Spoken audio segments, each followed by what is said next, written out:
they are able to surface for that breath of air eventually.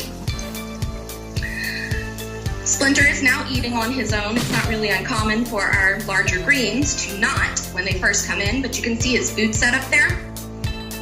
For the ones that are in these tanks, we want to make things as natural as we can. So it's set up in a PVC structure, allows him to eat under the water, just like he would out there in the wild. And then this long piece here, imagine scratching your fingernail. You can kind of feel that. Our turtles have nerve endings on the back of their shells, so that would be exactly kind of what they feel. They'll use that more or less kind of like a back scratch whenever they want to. Now Splinter is a kind of awesome turtle considering he's very lucky. Splinter came in and he was actually speared with one of those spear guns people use for fishing. When we first got him in, we didn't think that that spear was going quite as far in him as it initially was, but if you can see, he has a white spot there on the back of his head. That is a callus from where that spear was rubbing against it for a long time. I'll show you his intake photo here. So you can see what he did look like when he came in. I don't know if you can really see it there.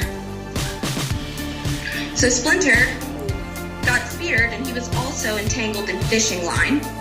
Kind of immobilized him at that point. But since he's been through so much, that very well could have been what saved his life. Now the boaters that found him, they wound up seeing that spear and the crab trap kind of bobbing in and out of the water. They got curious enough to see what it was, just so happened to be this big guy. And he was strong enough to break away from whoever did spear him. Now, sea turtles are supposed to be globally protected. It just really depends on which country decides to follow those laws. So, benefit of the doubt, very well could have been a tourist who just did not know. I'll also show you his x-rays so you can see exactly how far in that spear did go. So I know it looks a little gory there for you, but luckily for this turtle, that spear somehow did not go through any of his internal organs, wound up only going through the muscle. So we were able to make a small incision near one of his back flippers there.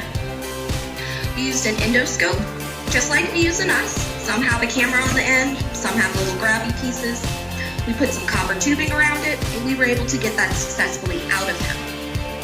So he's a very, very lucky little turtle. Big, but he is still suffering from an infection, of course, because that spear was in him for so long. But he is making a recovery. He's in the best place that he can be, considering he's here at the Turtle Hospital with us.